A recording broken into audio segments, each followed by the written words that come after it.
अस्सलाम वालेकुम नाज़रीन, प्लेफील्ड के साथ मैं हूँ अरसलान खोकर। पाकिस्तान की खेल के मामलात, उसके मयार, खिलाड़ियों की ज़िंदगी, खिलाड़ियों की परेशानियाँ, cricket, hockey, badminton, squash, javelin, आज काफ़ी सारी डिटेल पाकिस्तान की खेलों पर बात करूँगा। एक ऐसी शख्सियत से बात करूँगा जिनकी कमांड और जिनकी दस्तरस सिर्फ क्रिकेट ही नहीं तमाम खेलों को लेकर है। पाकिस्तान की कौमी खेल हॉकी, मैं बार बार कहता हूँ जब इसको कौमी खेल कहता हूँ ना तो मुझ में कॉन्फिडेंस ही नहीं आ पाता है कि मैं इसको कौमी खेल कहूँ। जो हाल पाकिस्तान के कौमी खेल का फेडरेशन ने यानी हॉकी फेडरेशन ने, ओलंपियंस ने और हुकूमतों ने कर दिया है। पाकिस्तान हॉकी फेडरेशन अब ज़बू आली का शिकार, हम कहते हुए भी अजीब लगता है, ये ज़बू आली वगैरह नहीं है, तबाही का शिकार हो गई है। लड़के जो नेशंस कप खेल रहे थे उन लड़कों ने बड़ी मेहनत की, क्या शानदार तरीके से बेचारे खेले, आगे बढ़े। लेकिन आपको बताऊं जिस वक्त वो खेल कर सेमीफाइनल जा रहे थे उस ऐन मौके पर यानी उस टाइम तक 10 दिन से ऊपर के दिन गुजर गए थे जब उनके डेली फंड्स, रोज़ाना के उन्हें फंड दिए जाते हैं इंटरनेशनल टूर्स पे, वो नहीं मिले थे। यानी 10 दिन बिना पैसों के बेचारे खेले चले जा रहे थे बैनुल अक़वामी मैचेस। और ज़रा उसके दूसरी तरफ अगर आप देखें तो secretary Pakistan hockey federation Rana Mujahid और सदर तारिक बुक्टी साहब, ये लोग मुसलसल टूर्स कर रहे हैं। जहां हॉकी की टीम जाती है वहां ये दोनों पहुंच जाते हैं। मैं तो हैरान हूं इनका टूर्स पर काम क्या है। आज मैं ज़रा ये भी जानने की कोशिश करूंगा ये कौन से एथिक्स हैं, ये कौन सा तरीकाकार है। आपने हर टूर पे पाकिस्तान क्रिकेट बोर्ड के चेयरमैन को देखा है कभी? हर टूर पे पहुंच जाए, बहुत स्पेशल होता है, बुलाया जाए तो चले जाते हैं, वरना तो वो ग्राउंड में भी मैचेस में उस तरह नहीं आते। तरीक़ाकार होता है, कोच होता है, मैनेजर होता है, टीम होता है, उसका क्रू होता है, वो लोग जाते हैं। इन दो हज़रात ने पिछली बार जब मलेशिया गई टीम, तो हमने पहले भी इस पर डिस्कस किया था, बड़ा खोलकर इस पर बात की थी। टीम के पास फंड्स कम थे तो ये दो हज़रात भी पहुंच गए जहां पर उन लड़कों के कमरों को कम करके 2-2, 3-3 या 4-4 लड़कों को एक रूम में ठहराया गया और इन दो ने एक एक कमरा लिया, अलग अलग सेपरेट। और जो खेलने वाला खिलाड़ी है वो कोई नीचे सो रहा था बिस्तरे डाल के, कहीं गद्दों के पैसे भी नहीं दिए थे, तो वहाँ भी बड़े मामलात थे। इस हाल में भी पाकिस्तान के लड़के एक अच्छी हॉकी खेल कर आए थे। इस बार नेशंस कप में भी यही हुआ, ये चले गए दोनों हज़रात। 92 से 98 लाख और करोड़ से ऊपर का मुख्तलिफ हवालों से अखबारात और दीगर जगहों पर या सोशल मीडिया पर बात होती है कि इन दो हज़रात के ऊपर फंड लग रहा है। क्यों लग रहा है? ये दो हज़रात हैं कौन? मैं ज़रा अरशद नदीम की अचीवमेंट्स और फिर पाकिस्तान स्पोर्ट्स बोर्ड, पाकिस्तान का स्पोर्ट्स स्ट्रक्चर, पाकिस्तान की क्रिकेट, जिसको अब हम कह सकते हैं कि डाउनफॉल का शिकार है, क्यों है, ज़िम्मेदार कौन है, क्या बेहतरी की जा सकती है, क्या आने वाले जो फैसले हैं जो अब लिए जा रहे हैं वो मुस्तकबिल में बेहतर साबित होंगे। रिजवान बाबर शाहीन BBL चले गए और दुनिया ने उन्हें महंगा तरीन ख़रीदा, पाकिस्तान में उनकी जगह नहीं बन पा रही टीम में, क्या वजूहत हो सकती हैं? मैंने जैसे कि कहा कि आज एक ऐसी शख्सियत जो कि पाकिस्तान में तमाम तर खेलों पर बड़ी दस्तरस रखती है, बड़ी ग्रिप रखती हैं, मेरे लिए तो उस्तादों की तरह है, one of the finest sports anchor और जर्नलिस्ट इन पाकिस्तान, नसीम राजपूत साहब। उन्होंने हमें ज्वाइन किया। नसीम भाई अस्सलाम वालेकुम। वालेकुम सलाम अरसलान भाई, कैसे हैं आप? खैरियत से हैं अरसलान भाई? सर अल्लाह का शुक्र है, थैंक यू नसीम भाई। आपको हम गाहे बगाहे तंग कर लेते हैं सर, आपकी मेहरबानी, आ जाते हैं ऑनर खेलों है के दुख को अरसलान भाई, लेकर। आपके साथ बात करना ऑनर है सर जनाब। Thank you. नसीम भाई हॉकी से शुरू करूंगा सर। आपने हॉकी का उरूज भी देखा, आपने हॉकी का जवाल भी देखा, और मेरा ख्याल है पाकिस्तान में कम लोग हैं जिन्होंने हॉकी पर इतना लिखा, इतना बोला, इतने प्रोग्राम्स किए, इतनी रिपोर्टिंग की। उनमें से या तो मोहित शाह साहब हैं जो बहुत अच्छा नाम है, या नसीम राजपूत साहब हैं जो बहुत अच्छा बड़ा नाम है, इसी तरह माजिद भट्टी से कम लोग हैं। नसीम भाई ये जो इस वक्त हॉकी की पोजीशन है, 10-10 दिन लड़के इंटरनेशनल मैचेस खेल रहे हैं और बगैर डेली वेजेस के, किस हद तक ज्यादती है यार। और दूसरी तरफ सदर और सेक्रेटरी साहब मुसलसल टूर कर रहे हैं, मुझे तो समझ में नहीं आ रहा है ऐसा होता है कहीं? अरसलान भाई, नॉन प्रोफेशनलिज्म की ये हाइट है। देखें, ऐसा लगता है कि हमारे फेडरेशन के ओहदेदार ओहदों पर सिर्फ इसीलिए आना पसंद करते हैं कि वो इंटरनेशनल टूर्स करेंगे, जहां आपके पास टीम को डेली देने के पैसे नहीं है। अगर एक सदर या सेक्रेटरी में से कोई एक रुक जाता और उनके अखराजात बच जाते तो आप खिलाड़ियों को डेली दे देते, क्योंकि डेली कौन सी आपने कोई बहुत पैसों वाली देनी होती है हॉकी के खिलाड़ियों को। और मुझे याद है ये दिल्ली का वाकया उस वक्त भी हुआ था जब आज से कई साल हो गए, पाकिस्तान टीम भुवनेश्वर जा रही थी। मैं ऐसे ही प्रोग्राम कर रहा था और खिलाड़ियों ने धमकी दी थी। उस वक्त के प्लेयर्स ने कहा था कि कल हम कैंप में अगर हमें पैसे नहीं मिले तो हम स्याह पट्टी बांध कर खेलेंगे। और मैं ये कह रहा था कि कल मेरी मुल्क की हॉकी का, मेरे कौमी खेल का बड़ा मजाक उड़ने वाला है, और मैं ये चीख रहा था बैठ के शो के अंदर। तो उस वक्त एक हुब्बुल वतन शख्सियत इस मुल्क से, जिनका स्पोर्ट्स में कमाल का किरदार है, मैं आपको बताऊं, नदीम उमर साहब ने उस वक्त मुझे कॉल की और कॉल करके कहा कि मेरी टीम, पाकिस्तान टीम स्याह पट्टी बांध के नहीं खेलेगी और मैं स्पॉन्सर करूंगा। बहुत बड़ी आप बात यकीन है। माने कि वो कौमी खेल के साथ खड़े हो गए थे। लेकिन आप अंदाजा करेंगे कि जहां फेडरेशन उनसे पैसे लेकर गई है, उसके बाद से मजा लेके उन्होंने एक कॉल करके भी पूछ लिया हो कि नदीम भाई क्या हाल है, कैसे हैं आप। और पाकिस्तान टीम आखिरी मर्तबा इंडिया को हरा कर आई थी और सिल्वर मेडल जीत कर आई थी। वो टाइम ऐसा था कि जहां राना मुजाहिदी सेक्रेटरी थे, आज भी वो जॉय ट्रिप करते फिर रहे हैं और हर दफा वो घूम फिर के आ जाते हैं। तो समझ में नहीं आता कि पाकिस्तान हॉकी किस सिमत में जा रही है। देखिए यार, ये एक जॉय ट्रिप समझ लें आप। खिलाड़ी भी जॉय ट्रिप पे जा रहे हैं, वो बेचारे जान भी मार रहे हैं, उन स्किल्स भी नजर आती है। आज भी पाकिस्तान हॉकी को बचाने के लिए पाकिस्तान के कुछ देहात ऐसे हैं, मैं बात नहीं कर रहा हूँ शहरों की, देहात ऐसे हैं कि जो खिलाड़ी प्रोड्यूस कर रहे हैं। और वो आज भी, जैसे पाक फौज के अंदर जो है वो सिपाही जाता है देहातों से और एक अज़म के साथ जाता है कि मैं जो है वो अपने मुल्क की हिफाजत के लिए जाऊंगा, वो भी देहातों से मोस्टली जा रहे होते हैं। जितने भी आप सिपाही देखेंगे तो वो आते हैं पाकिस्तान आर्मी में, पाकिस्तान एयरफोर्स में, पाकिस्तान नेवी में, मुल्क के दिफा के लिए। यही एक अप्रोच होती है उस खिलाड़ी की। उसे पता है कि मैं भी पाकिस्तान के दिफा के लिए जा रहा हूँ, मैं भी पाकिस्तान हॉकी को उठाने के लिए जा रहा हूँ। और आज भी उन्होंने जो है वो कुछ फैमिलीज ने अपने बच्चों को और सिखाने का जो तरीकेकार अडॉप्ट किया हुआ है, वही खिलाड़ी प्रोड्यूस कर रहे हैं। यार उनको पैसे तो दो, वो गांव देहात से आए हुए हैं, उनके भी घर का खर्चा है। आप गांव देहात के प्लेयर आ जाते हैं तो आप समझते हैं कि इनको जैसे चाहोगे वैसे ट्रीट कर लोगे। ऐसे तो परफॉर्मेंस नहीं आएगी कभी भी, अच्छा नसीम कभी भाई, भी अभी परफॉर्मेंस आपने एक नहीं वाकया आएगी। कोट किया नसीम आप भाई। देखें, अगर एक आप सदर रुक जाते या सेक्रेटरी रुक जाते, अब बहाना क्या करते हैं जी, वहां पे एफआईएच की मीटिंग है। और यार एफआईएच की मीटिंग क्या हर इवेंट में होती है?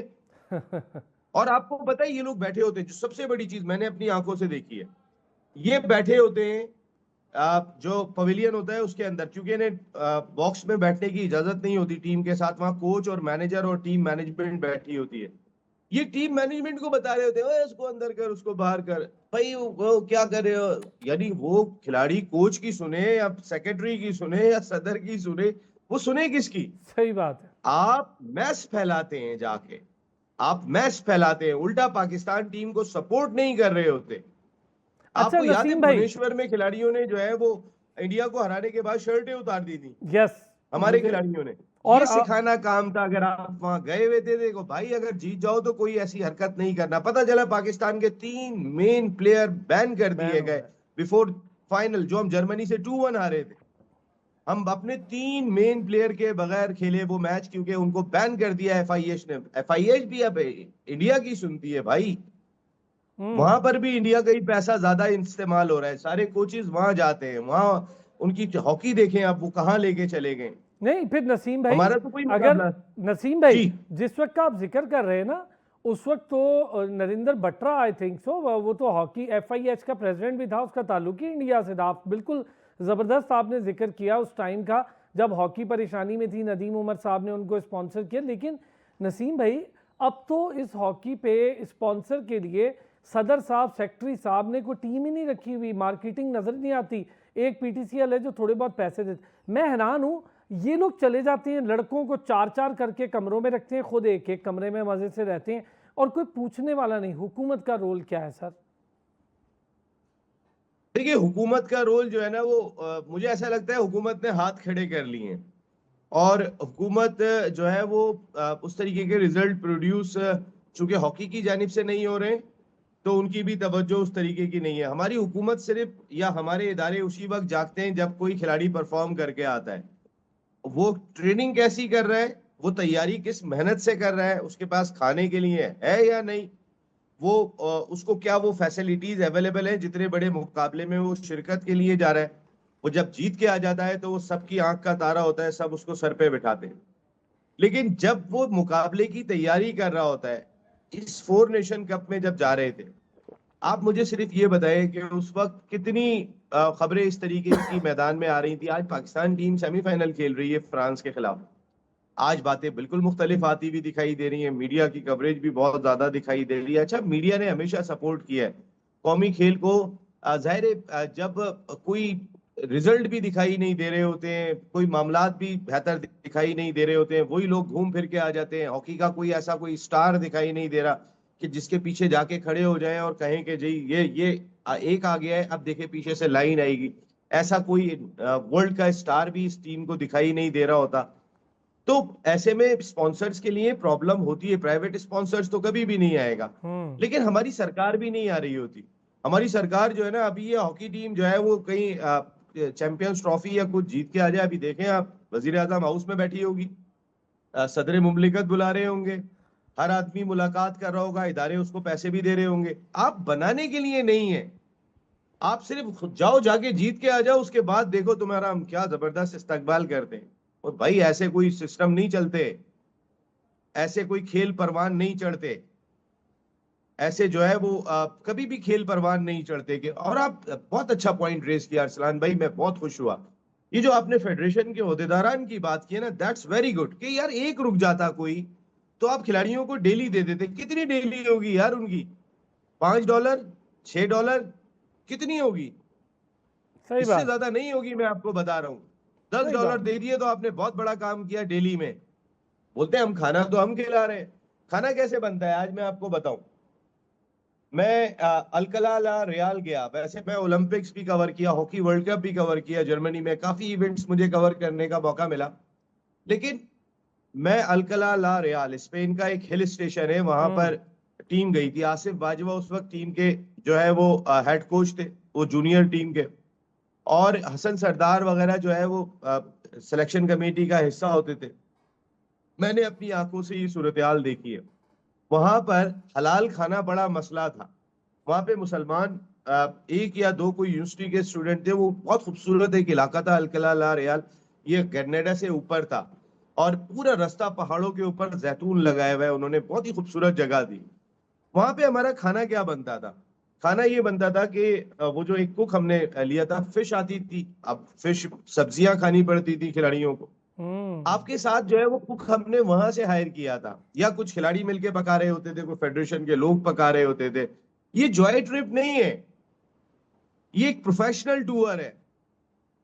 आपके साथ कुक होना चाहिए, आपको पता होना चाहिए उस जगह पे आपको हलाल फूड नहीं मिलेगा, वेरी वेल सेड। तो आपको आपको कुक होना चाहिए आपके नसीम साथ। भाई, ये पता है, आपने मैंने और हसन सरदार ने वहां पे खाना बनाया था। ये आपने बहुत बहुत इंपॉर्टेंट लेजेंडरी, पॉइंट उठाया है। ये इंपॉर्टेंट पॉइंट है लेजेंडरी सर। Hockey player. अब आप और हम सोचें। जब भी मटर चावल बनाने जाते थे वो खिचड़ी बन जाती थी, और वो हम 3 दिन खाते थे। सही बात है, 3 दिन, सही बात है सर, क्योंकि बिल्कुल हमें अग्री। पता था एक हलाल ब्रेक फूड नहीं लेना मिलना है है। नसीम भाई, एक ब्रेक पे जाना है सर, ब्रेक से आते हैं। अब जरा हम बात करेंगे पाकिस्तान की दीगर खेलों की। हॉकी को बड़ा डिटेल डिस्कस किया, कुछ और खेल हैं जिसमें काफ़ी सुपरस्टार्स ऊपर आ रहे हैं। मैं उनका नाम भी अभी आता हूँ ब्रेक से, तो वो भी लेते हैं। फिर आलिया सुमरो अभी हालिया एक वर्ल्ड टाइटल बॉक्सिंग का जीत कर आई। पाकिस्तान बॉक्सिंग फेडरेशन ने उन्हें रद्द कर दिया और कह दिया कि जी ये जाली टाइटल है। अच्छा, ऐसे कई बार हो चुका है। कई ऐसे प्लेयर्स हैं जो किसी प्रमोशनल इवेंट में जाते हैं, फिर उन्हें पाकिस्तान टाइटल बता दिया जाता है, फिर वो आते हैं, उनका कसूर नहीं होता, वो प्रमोशनल इवेंट वाले बताते हैं तो उन्हें तो पता होता नहीं। तब बॉक्सिंग फेडरेशन या कोई भी फेडरेशन बोलती नहीं। जब वो बेचारे जीत आते हैं, कुछ कर आते हैं, तो यहाँ आने के बाद उन्हें कहा जाता है तो जाली है। अब ये इनका भी कसूर नहीं है, चले जीत आई है, आप उसको आगे प्रमोट करें, उसको ओलंपिक्स के लिए तैयार करें।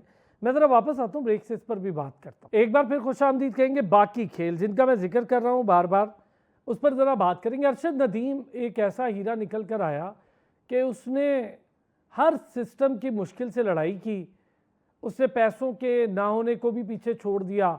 उसने अपनी मजबूत जहनी ताकत, मुशक्क़त, मेहनत, हर चीज़ से वो आगे बढ़ता रहा। देखते ही देखते नीरज चोपड़ा जैसे बड़े खिलाड़ी जिस पे करोड़ों रुपए खर्च होते हैं महीने के, उसको भी पीछे छोड़ दिया। वर्ल्ड रिकॉर्ड उसने कायम कर दिया ओलंपिक्स का, पाकिस्तान का इन 72-75 सालों में वाहिद इंडिविजुअल ओलंपिक गोल्ड मेडल लाने वाला वो खिलाड़ी बन गया। हॉकी ले आई थी, बाकी ले आए थे, लेकिन इंडिविजुअली किसी स्पोर्ट्स में गोल्ड मेडल वाहिद अरशद नदीम का। फिर अभी हमने एशियन गेम्स देखी, बड़ी ज़बरदस्त हुई, उसमें 2 पाकिस्तानी गए, अरशद नदीम को देखा देखी एक और गया, वहाँ पर भी अरशद नदीम ने गोल्ड लिया पाकिस्तान के लिए। कॉमनवेल्थ गेम्स में बड़ी शानदार कारकर्दगी रही। अब एक अरशद नदीम हमारे पास मिसाल बना। फिर सोहेल सिस्टर्स यानी पावर लिफ्टिंग करती हैं वो तीनों, वेरोनिका, सिबिल और एक और बहन उनकी पावर लिफ्टिंग करती हैं। उनके फादर ने उन पर बड़ी मेहनत की। सिबिल अभी जीत कर आई Asian masters weight lifting championship. कोई एयरपोर्ट पर उन्हें हुकूमती ओहदेदारान लेने नहीं आया। अच्छा, उनकी अपनी फेडरेशन उनको सपोर्ट कर रही है, उन्होंने खुद ही मेरे प्रोग्राम में आके बताया। फिर उस्मान वजीर बॉक्सिंग में बड़ा अच्छा नाम पैदा कर रहे हैं, अपनी मदद आपके तहत, हुकूमती वादे रहे, पैसे उन्हें नहीं मिले। ऐसी लात बानो कौसर अभी जीत कर आई हैं जुजुत्सु चैंपियन, वो आई आपके सामने मेरे शो में कहकर। माहूर शहजाद बैडमिंटन ओलंपियन, कई बार हमारे शो में आके बोल गई। नसीम भाई, ये चंद मिसालें मैंने खिलाड़ियों की दी हैं। हम ज़रा दीगर प्लेयर्स पर बात करते हैं सर, दीगर स्पोर्ट्स पे।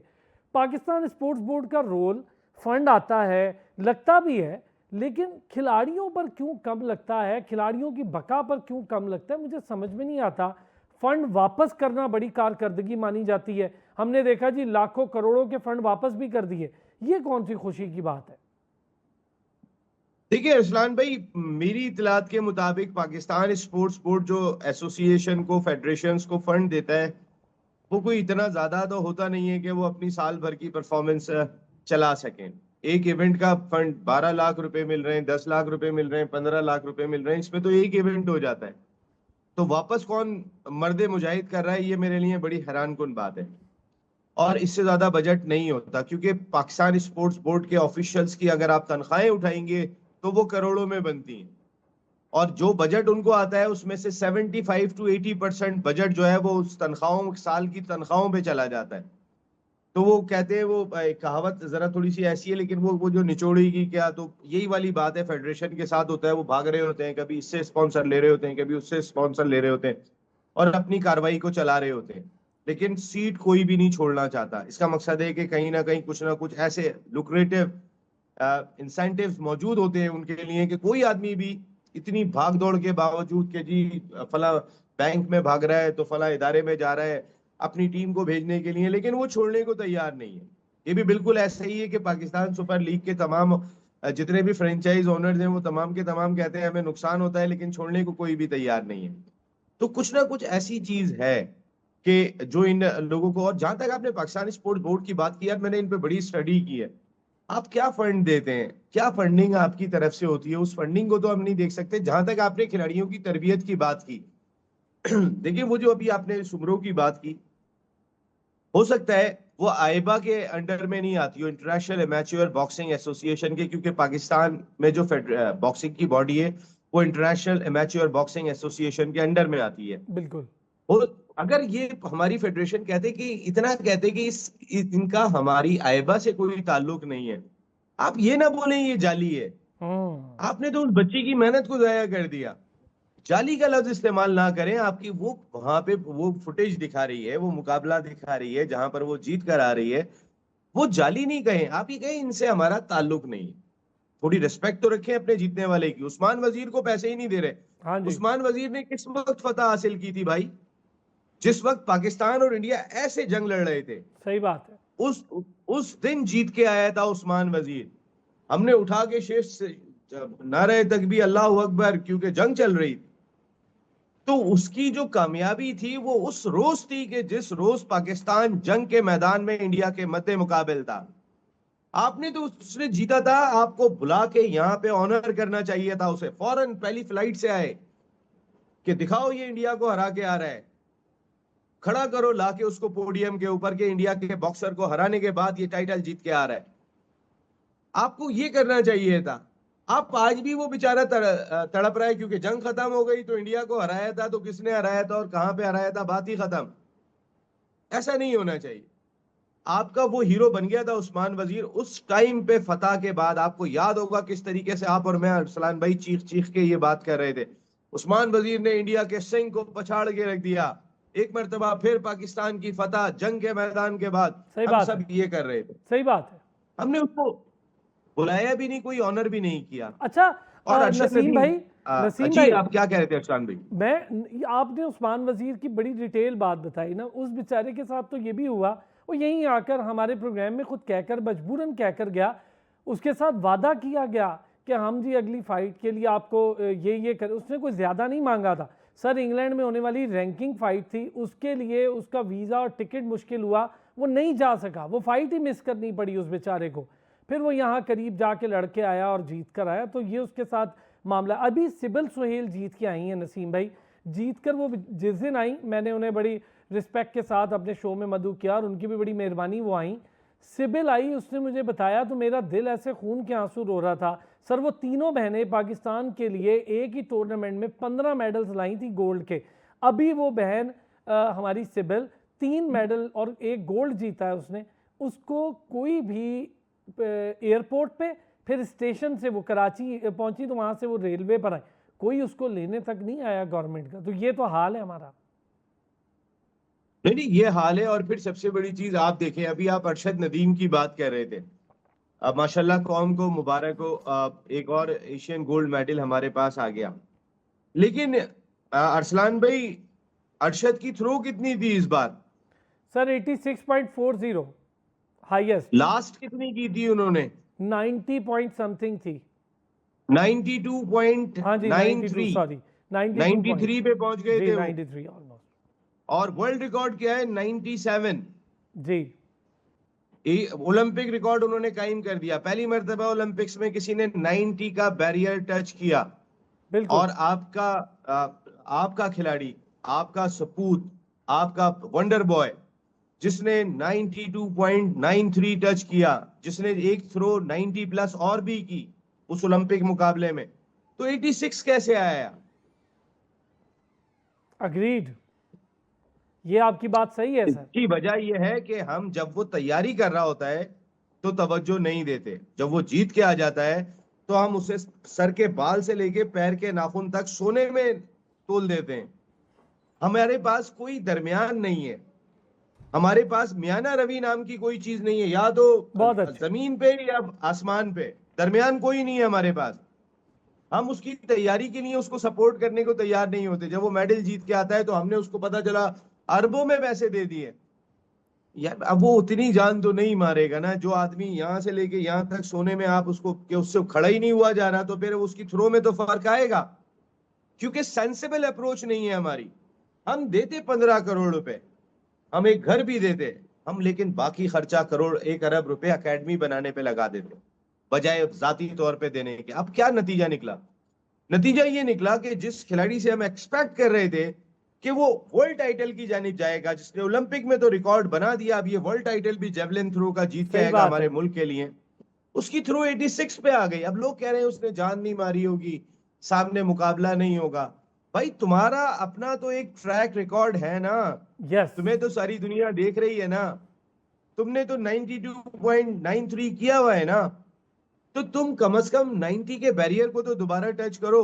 बहुत अच्छे नसीम भाई, तुम्हारा बहुत अपना जबरदस्त। रिकॉर्ड तो सारी दुनिया देख रही है कि अरशद नदीम थ्रो फेंक रहा है, सही वो बात है। तो सब पूरी देख रहे हैं।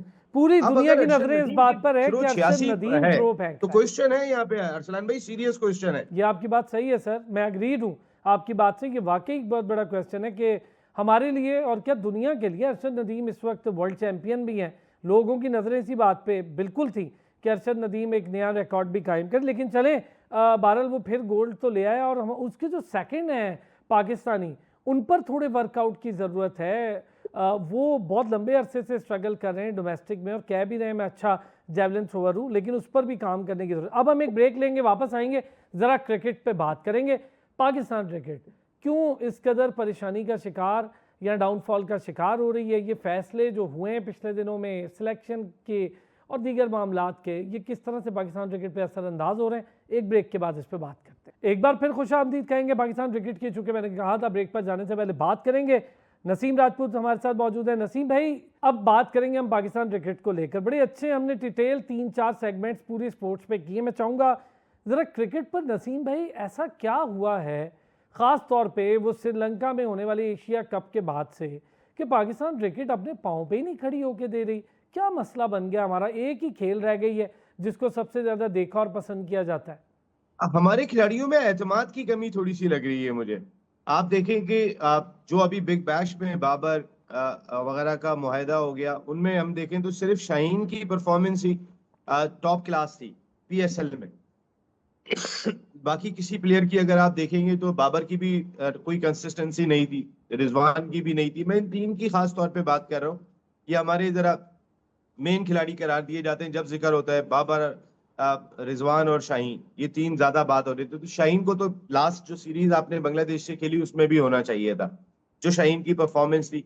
आप रिप्लेस भी कर रहे हैं तो आप अब्बास आफरीदी, जिन्हें पहले टीम में होना चाहिए था, क्योंकि वो उस वक्त जिस वक्त आपने टीम अनाउंस की थी वो लीडिंग विकेट टेकर वो ही थे, और उसके बाद शाहीन बन गए थे। लेकिन जब आपने टीम में रिप्लेसमेंट किया, जब वसीम जूनियर अनफिट हुए और आपने अब्बास को शामिल किया, तो फिर शाहीन लीडिंग विकेट टेकर थे, आपने उनको शामिल नहीं किया। आपने कुछ लोगों के लिए अपना दिमाग बना लिया है कि ये बदतमीज है, ये जरा ऐसा है, इसको जरा तरीके से डील करना है, इसको तो मैं देख लूंगा। ऐसा छोड़ दो भाई, ये वाली चीज अपने दिमाग से निकाल दो। चाहे वो वहाब रियाज हो, अब आप देखें ना, स्किल्स डेवलपमेंट कैंप करा रहे हैं आप। यार बाबर आजम की स्किल्स बेहतर बनाएंगे क्या अभी आप? या आप रिजवान की स्किल्स बेहतर बनाएंगे, या शाहीन शाह अफरीदी की स्किल्स बेहतर बनाएंगे, या फखर जमान की स्किल्स बेहतर बनाएंगे? आप ये स्किल्स डेवलपमेंट कैंप होता अंडर 19 का, अंडर 16 का। सही बात है। आप इसको फिटनेस कैंप का नाम दे देते, आप कोई और नाम देते थे। आप बता क्या रहे हैं? स्किल्स डेवलपमेंट कैंप, यानी कि आपने बगैर स्किल्स डेवलप प्लेयर्स को 70 टेस्ट खिला दिए भाई, 80 टेस्ट खिला दिए, जिसकी स्किल्स ही डेवलप नहीं थी। आप तो ये पैगाम दे रहे हैं। और भाई ये नसीब क्या बाबर की स्किल्स कौन सही कराएगा? ये स्किल्स डेवलपमेंट कैंप ये आकिब जावेद की दिमाग की जो है वो पता नहीं क्या क्या चीजें वो सोच लेते हैं एकदम बैठे बैठे अपनी धुन में, उसके बाद कहते हैं भाई यही होगा। तो इस तरह ना करो भाई। स्किल्स डेवलपमेंट कैंप किसी सूरत भी नहीं बनता है ये। स्किल्स डेवलप करोगे आप, किसकी स्किल्स डेवलप करोगे आप? अंडर 16, अंडर 19 से नीचे नीचे की। जो 70 टेस्ट खेली है उसकी स्किल्स कौन सी डेवलप कर रहे हो यार? और बाबर का मुआहदा हुआ बिग बैश में, शाहीन का मुआहदा हुआ बिग बैश में, ये तो मेरी समझ में आया, लेकिन रिजवान का किस खाते में हुआ ये मेरी समझ में नहीं आया। मैं आपको बिल्कुल क्लियर कह रहा हूँ, हो सकता है कि जिस फ्रेंचाइज के साथ उनका मुआहदा होने जा रहा है उनके पास विकेट कीपर ना हो, तो उनके पास दो ऑप्शन हो जाएंगे कि रिजवान बैटर भी आ गए और विकेट कीपर पे आ गए। लेकिन बाबर का नसीम भाई, मुआहदा मेरी समझ में आता है। नसीम भाई एक चीज बताएं, चले इनका तो हो गया, आपके कैप्टन का नहीं हो पाया, वो भी उस ड्राफ्ट में थे। साइम अयूब का नहीं हो पाया, हसन नवाज का नहीं हो पाया, जो आपके मुताबिक एक बेहतरीन असासा है हमारी अगली T20 का, उनका नहीं हो पाया। सलमान अली आगा का भी नहीं हो पाया। ये खुद में एक सवालिया निशान नहीं है? मेरी भी हैरान कुन है मेरे लिए, क्योंकि साइम अयूब गो के इस पीएसएल में जब से वो इंजरी के बाद से आए उस तरह परफॉर्म नहीं कर सके, उनकी कारकर्दगी उस तरीके से नहीं रही। तो मुझे साइम अयूब पे हैरत हुई कि वो सिलेक्ट हो सकते थे। फिर आपने सलमान अली आगा की बात की। ये तो पाकिस्तान क्रिकेट में ऐसे बड़े फैसले होते रहे। जब मैं पहले आईपीएल में गया था ना, इंडियन प्रीमियर लीग कवर करने के लिए, तो वहां पूरा इवेंट उस वक्त के कप्तान शुएब मलिक टीम के कप्तान थे, उन्होंने बाहर बैठ के देखा था। तो दिल्ली में एक मरतबा उनकी टीम से मोहम्मद आसिफ भी खेलते थे, मैगरा भी खेलते थे। तो मैंने दिल्ली में एक मरतबा शुएब मलिक को कहा, मैंने कहा यार मैं जब से आपसे कोशिश कर रहा हूँ आप थोड़ी सी बात कर लें हमसे, बाकी सारे प्लेयर जितने भी आए हुए सबका मैं इंटरव्यू कर चुका हूँ।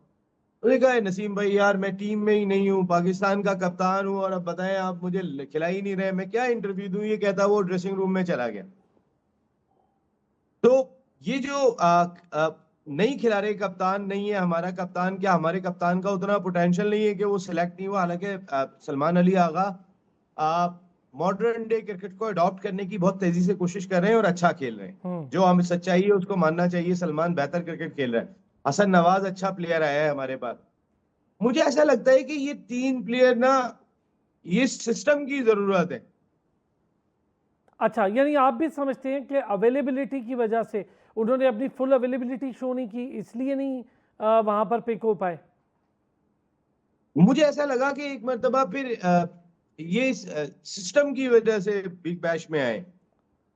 ठीक है, सिस्टम में जो है वो पूरा सिस्टम क्रिकेट का होता है, वो पूरा वर्ल्ड वाइड बिल्कुल सही सिस्टम बात है, होता है। बिल्कुल सही बात। अच्छा नसीम भाई, उसमें कुछ सिलेक्शन, प्लेयर सिस्टम के लिए इंपॉर्टेंट होते हैं। सर सिलेक्शन पे थोड़ी सी बात करूंगा। आकिब जावेद और उनकी सिलेक्शन कमेटी बरकरार रही, हसन चीमा चले गए, शोएब हाशमी साहब आ गए टेक्निकल बुनियादों पर।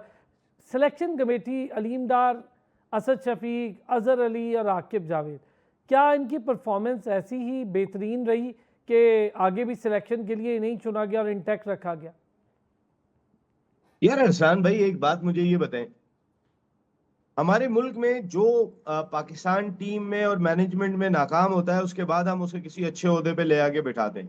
बाबर रियाज वर्ल्ड T20 में डेबिकल हुआ, खुदा का शुक्र है कि वो स्किल्स डेवलपमेंट कैंप में कुछ बॉलिंग वॉलिंग सिखाते हुए तो दिखाई दे रहे हैं, वरना उनका रोल क्या था? मुझे तो ऐसा लग रहा है कि जब चेयरमैन नहीं होते तो बराबर वाली कुर्सी पे वो बैठ जाते हैं चेयरमैन की, कि भाई बाकी टाइम तो वही कमरे में बैठते हैं, जब चेयरमैन साहब नहीं होते हैं तो ऐसा लगता है कि वही चेयरमैन है। तो कम से कम ग्राउंड में तो आए भाई, जो आप कम से कम कुछ हलाल कर लेंगे जो कमा रहे हैं, बजाय इसके कि ठंडे कमरे में बैठ के और पीछे छुप के फैसले कर रहे हैं। यार सामने आ जाओ, आपने इस मुल्क की खिदमत की है, जो करना है सामने आके करो, बजाय पीछे से बैठ के कर रहे हो। खुल के काम करो यार। सर इस वक्त गहरी, पाकिस्तान क्रिकेट को खुल के काम करने की जरूरत है, ना कि पीठ पीछे से जो है वो वहीं से डोरियां खींच रहे हो हम बैठ के, तो काम नहीं चलेगा। और कौन सा आज से पहले आप मुझे बताएं, मुझे तो याद नहीं पड़ता कोई एनसीए का डायरेक्टर जो है वो सिलेक्शन कमेटी का हिस्सा हो। हमारे यहाँ पर जो है वो जो भी बुरा काम करके जाता है उसको इंसेंटिव्स दिए जाते हैं बड़े बड़े जबरदस्त किस्म के। जी एनसीए का डायरेक्टर आज तक सिलेक्टर नहीं था, जाओ जी आप हमारी तरफ से सिलेक्टर भी हो। सर वही सिलेक्टर पूरी तो अंपायर अथॉरिटी भी उनके नहीं था। पास पहले थी, वो दोबारा से आपने उनको दे दी है। नसीम भाई, सिलेक्टर तो आज से पहले अंपायर भी नहीं था। अंपायर नहीं थे, एनालिस्ट कोई नहीं था, सिलेक्टर। वो तो अच्छा हुआ, शुक्र है कि वो हसन चीमा को हटा दिया और जो दूसरे साहब को लाए उन्हें सिलेक्टर नहीं रखा। वरना तो ये होता कि भाई वो पिच बनाने वाले को बुला के ले आओ यार, उससे पूछो पिच कैसे खेलेगी, वो भी सिलेक्शन कमेटी का हिस्सा है। क्यूरेटर को बुलाओ भाई, कल से क्यूरेटर भी जो है वो सिलेक्शन कमेटी में शामिल होगा। स्कोरर को बुलाओ भाई, स्कोरर को पता है कौन ज्यादा डॉट बॉल खेलता है और कौन कम खेलता है, उसको बुलाओ, उसको भी सिलेक्शन कमेटी में डालो। सही आप बात। ये करोगे क्या भाई? ऐसे चलाओगे हॉकी को? फिर कल पता चलेगा बोले नहीं भाई समझ में नहीं आ रहा है, समीर साहब को भी लाओ, अच्छा वो भी नहीं समझ में आ रहे हैं जी, नियाजी को डालो जी सिलेक्शन कमेटी में डालो। ऐसे तो नहीं चलेगी भाई। ओहो। आप अच्छा। जैसे चाहो वैसे उठा के सिलेक्शन कमेटी को बना दोगे, ऐसा काम नहीं चलेगा। कल तक सिलेक्शन कमेटी तो बदल रही थी, मेरी इतलात के मुताबिक सारे काम हो गए थे। सिकंदर बख्त फॉरवर्ड टेस्ट फास्ट बॉलर वो सिलेक्शन कमेटी में आ रहे थे, सरफराज अहमद आ रहे थे और बहुत सारी चीजें, सारा काम हो गया था। रातों रात उन्हें डिसीजन बदलना पड़ा। क्यों और नसीम भाई, क्यों मेरी बदला? इत्तलात के मुताबिक इतनी जी, क्यों बदला गया ये डिसीजन? ये मेरी समझ में नहीं आया। मुझे ऐसा लगा जो क्योंकि सरफराज को प्लान था कि वो सिलेक्शन कमेटी के टॉप पर लेकर आएंगे, तो बहुत सारे बहुत एक्सपीरियंस लोगों को इस सिलसिले में एतराज हो रहा था। जैसे मैंने एक नाम अभी सिकंदर बख्श साहब का भी लिया, मुझे नहीं पता उन्होंने एतराज किया नहीं किया, लेकिन कुछ लोगों का एतराज सामने आया था कि आप या तो अगर हम सिलेक्शन कमेटी में उसी सूरत में आएंगे कि कोई सरबराह नहीं होगा, सब मिलके जैसे अभी चल रही है वैसे काम चलेगा। सरफराज को एक पोजीशन देना पाकिस्तान क्रिकेट बोर्ड को अपने फेस सेविंग के लिए बड़ा जरूरी है, क्योंकि सरफराज का जो किरदार रहा है पाकिस्तान क्रिकेट के लिए वो एक रेस्पेक्टेबल किरदार रहा है। तो अपने क्रिकेट बोर्ड में रिस्पेक्ट लाने के लिए सरफराज के चेहरे के पीछे छुपने की कोशिश हो रही थी। और सरफराज वहां पर भी थोड़ा सा तैयार हो गए थे, वो भी हर घड़ी तैयार रहते हैं। हाँ, वो भी तो तैयार रहते हैं। वो मेंटोर बनने आए तो तो मेंटोर बन गए, वरना उन्हें, मेरा नहीं ख्याल था कि मेंटोर वाली पोजीशन पर सरफराज को, हमने उसको वर्क करते हुए देखा, बड़ा मेहनती है, सारा कुछ है। लेकिन नसीम भाई, वक्त की कमी थी, पर आज बहुत मजा आया, हर स्पोर्ट्स पे डिस्कशन। सरफराज को ना एक बात कह रहा हूँ अरसलान भाई, सरफराज को पाकिस्तान क्रिकेट टीम का मेंटोर होना चाहिए। मैं आपको बिल्कुल सच्चाई से बता रहा हूँ, इस वजह से कि मोस्टली जो प्लेयर्स है ना उनमें सरफराज एक बड़ी रेस्पेक्ट अर्न करते हैं, अग्री। एज ए लीडर वो अर्न कर चुके हैं। तो बजाय इसके कि आप इधर उधर के फैसले कर रहे हो, कल वकार यूनुस को उठा के ले आए, यार ये बेरोजगार घूम रहा है, शोएब मलिक को ला के बिठा दें, आप उसको लेकर आए जिसकी रेस्पेक्ट है। सही बात है, सही आप बात इस है। वक्त आपको ऐसों की जरूरत है। Very well said, thank you sir. Naseem भाई, नसीम राजपूत हमारे साथ मौजूद थे। बड़ी डिटेल डिस्कशन पाकिस्तान के ओवरऑल क्रिकेट से लेके, हॉकी से लेके, sports structure, Pakistan sports board, funds, government role, इन सारी चीज़ों पर बात हुई। बहुत शुक्रिया नसीम भाई, आपका भी, नाज़रीन आपका भी। फिर होती है आपसे मुलाकात, अपना ख्याल रखिएगा।